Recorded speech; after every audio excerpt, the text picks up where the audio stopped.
What's up guys, the Fighting Therapist here, and for today's video I'm bringing you guys a home workout. This is going to be one of many for the week, along with some stretches and mobilities, so don't forget to stay tuned for that. Before we start, don't forget guys to hit that like, subscribe button, that notification bell so you guys do know when these videos do come out. So we're going to jump into the workout right now. It's going to be a full body workout, 2 to 3 rounds, and every exercise you're going to be doing for about 1 minute. So you do one exercise, you go into the next one, you go into the next one. There's going to be 4 circuits. So in every circuit, you got roughly 3 to 4 exercises.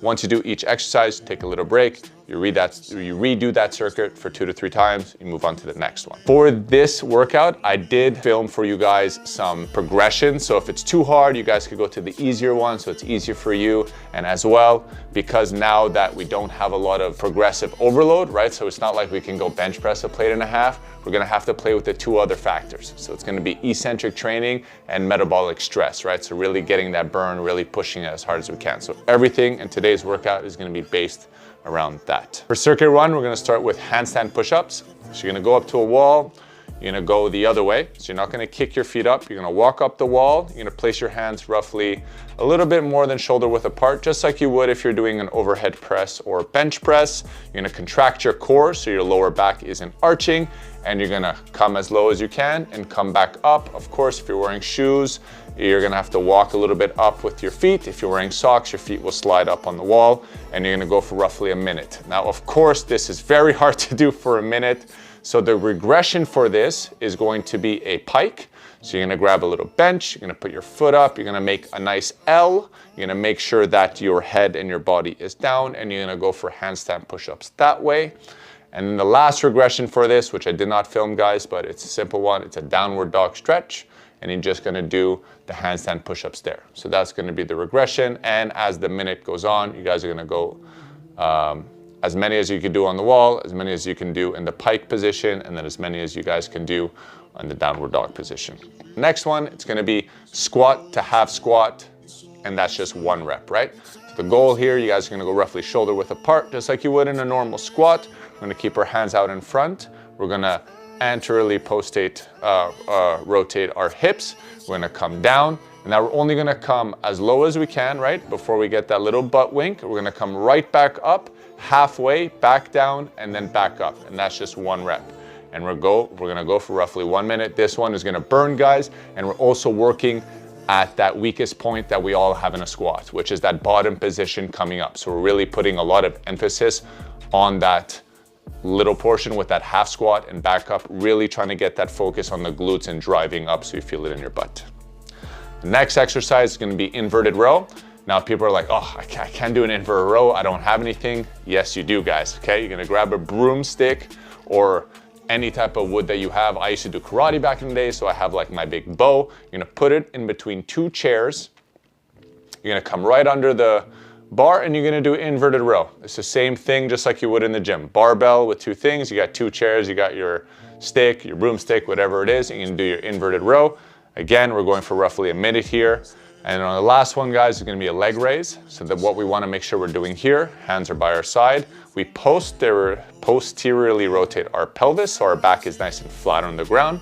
We're gonna lift up, but when you guys see me lifting up, if you pay attention to my hips, you see me rotating more and really get that contraction in my lower abs, right? That's what we want. If you just lift your legs up, you're just using your hip flexors. We really want the lower core and rectus abdominis to be working at that end portion, so we're really squeezing at the top and coming back down.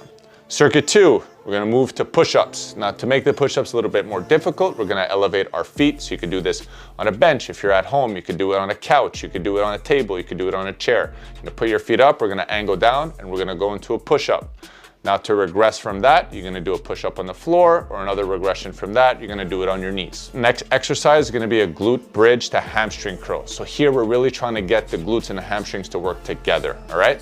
Now the most difficult way of doing this, we're gonna put our hands by our side, we're gonna flatten our back, we're gonna lift our hips up in the air, and we're gonna slide both heels out. The reason why this is so difficult is because you're still trying to maintain that glute squeeze as your feet are straightening out, and then we're trying to curl them back in both at the same time. If this is too difficult for you, you're gonna do one leg at a time. So that way you have one leg as stability and you have the other leg that's doing the work, and you're gonna go back and forth. This next one, the back squeeze. Okay, so what you're gonna do is you're gonna pretend that you're benching and you're gonna lay down on the floor. Your feet are gonna be nice and up.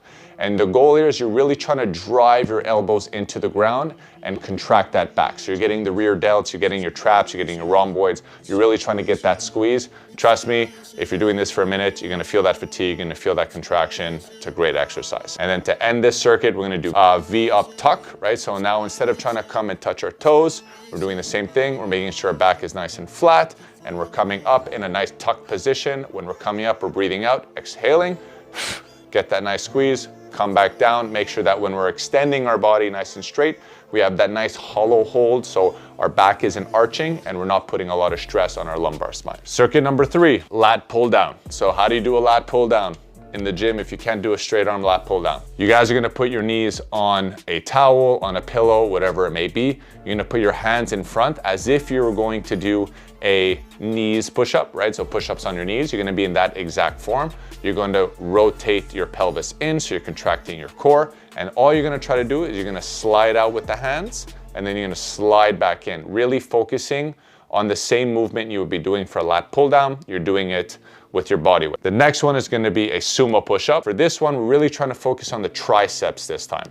So we're going only halfway, we're on our knees, and then we're driving up and really try to get our body a little bit past our elbows, and we're squeezing those triceps really hard. It's a great way to overload the triceps, besides push-ups or anything like that, and really get the focus on those triceps and not the chest or anything else like that. Last one is gonna be a bicep curl. This one, we're gonna go back to our broomstick with the 2 chairs. We're gonna go under the bar. We're gonna grab a inverted supinated grip, and then now instead of pulling our back, our goal is to try to curl our forehead to the bar. That's gonna get a big bicep contraction, right? And it's also overloading the muscle because now we're using our body weight. So we're able to progressively overload this exercise and really get the squeeze on the bicep. Last circuit, circuit number 4, guys, to finish this workout off. We start with calf raises. If double legs are too easy for you, you could start with single leg, as you can see me doing here. And then as well, if it's too hard, you could do double leg. Or if within the minute, you're like, this single leg is getting a little harder, I'm gonna do single leg and then switch to double and vice versa. The next exercise is gonna be a tricep extension. Here I did it like on a little bench, I'd say, but you guys can do this on your couch, you can do this on your kitchen table, and you could do it on your bedroom, pretty much anywhere where you can extend your hands and bend them behind you. So the goal here is to pretend we're doing a skull crusher.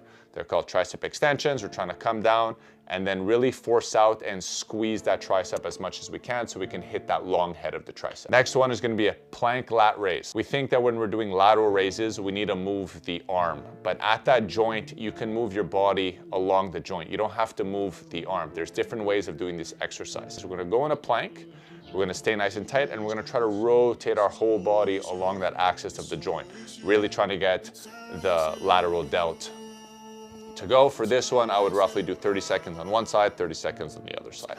Last one is gonna be a crunch to the sky just to finish it off. It's gonna be the easier ab exercise out of the other ones we did for the day. And our goal here is to come up, rotate our pelvis nice and down so our back is flat, and we're going to try to come up into a crunch. We're trying to pretend that we're trying to bring our scapulas out forward, right? So we're trying to bring our arms forward, and we're really trying to squeeze the upper portion of our rectus abdominis so we get a nice core contraction. As well as we're coming up, we're breathing out. For a minute, this is gonna burn, it's gonna be pretty tough. So that concludes the circuit, guys. 4 circuits, super easy. Anywhere it should take you about 10 minutes per circuit, right? We're doing 2 to 3 rounds per exercise. You're doing roughly 3 to 4 exercises per workout. So if you're doing a minute at each, that's roughly, right? 3 to 4 minutes each exercise times 2, 8 minutes times 3, 12 minutes, whatever it may be. Enjoy it. It's a great workout. I did it with my photographer and videographer yesterday, Daniel. It was really fun. It pushes you. You're really gonna feel that pump, but we're also doing the proper stuff so that we can still get those gains and still progress through the goal that we want, right? Super easy, guys. I'm gonna be back with another video. We got, like I said, mobility, stretching, and more home workouts for you guys to come, especially with all this going on. So stay tuned. It's your boy, That's It Zach. Punch, headbutt, elbow, knee.